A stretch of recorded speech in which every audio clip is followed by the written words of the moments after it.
श्री कृष्ण की लीलाओं से शायद ही कोई शख्स अनजान होगा, लेकिन क्या आप जानते हैं कि कृष्ण की मृत्यु कब और कैसे हुई? वो कौन था जिसके हाथों श्री कृष्ण की मृत्यु हुई? मानवता और मानव जाति को लगभग नष्ट कर देने वाला कुरुक्षेत्र का युद्ध शांत हो चुका था। अपनी जीत पर पांडव खुश नहीं थे, बल्कि युद्ध से हुई तबाही को देखकर उनका मन बहुत ही विचलित था। इस समाज को जितनी हानि अधर्मियों से नहीं होती, उससे अधिक हानि धर्म जानने वालों की निष्क्रियता से होती। युद्ध के बाद श्री कृष्ण पांडवों के साथ गंधारी और धृतराष्ट्र के पास बेटे दुर्योधन की मौत पर शोक जाहिर करने और क्षमा मांगने पहुंचे। दुर्योधन का खून में लथपथ शरीर और अंधे माँ बाप की आंखों से आंसुओं की बाढ़ से पांडवों का भी दिल भर आया। गंधारी पांडवों को छोड़ श्री कृष्ण को दुर्योधन की मौत का असली जिम्मेदार मानने लगी। गंधारी ने श्री कृष्ण को श्राप देते हुए कहा, मैं तपस्विनी कन्या आज तुम्हें श्राप देती हूँ। इस प्रकार तेरे वंश का नाश हुआ, इस प्रकार तुम्हारी आंखों के सामने तुम्हारे यादव वंश का नाश होगा। इस प्रकार मेरा नगर में डूबा हुआ है, इसी प्रकार तुम्हारा नगर भी समुद्र में डूब जाएगा और तुम किसी पद में अकेले अशक्त और वृद्ध पशु की भांति एक कान के हाथों फेंक दिए जाओ। ये कहकर गंधारी श्री कृष्ण के चरणों में गिर गई और रोने लगी। कृष्ण ने चेहरे पर हल्की सी मुस्कान लिए गंधारी को उठाया और कहा, माते, आपके श्राप का असर एक दिन जरूर होगा, लेकिन ये सिर्फ मेरे प्रति आपकी सच्ची श्रद्धा की वजह से नहीं, बल्कि बदलते समय की वजह से भी होगा। कहते हैं कि गंधारी का यही श्राप यादव वंश के विनाश और भगवान श्री कृष्ण की मृत्यु का कारण बना।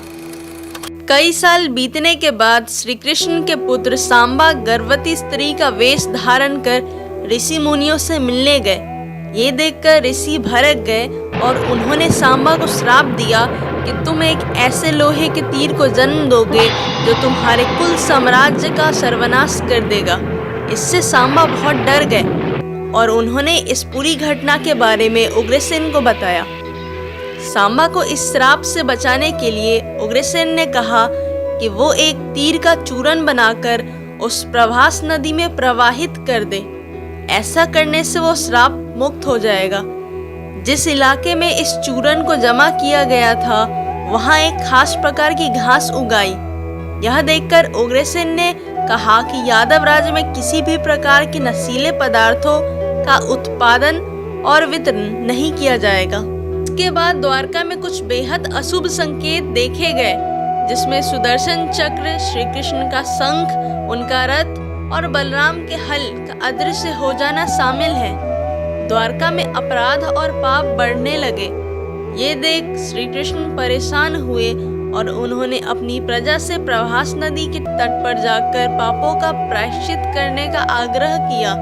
द्वारकावासी वहां जाकर मदिरे के नशे में चूर एक दूसरे से लड़ने लगे। गंधारी के श्राप के अनुसार यादव वंश के सभी लोग आपस में लड़कर मर गए। इस घटना के कुछ समय बाद श्री कृष्ण एक पेड़ के नीचे योग समाधि ले रहे थे।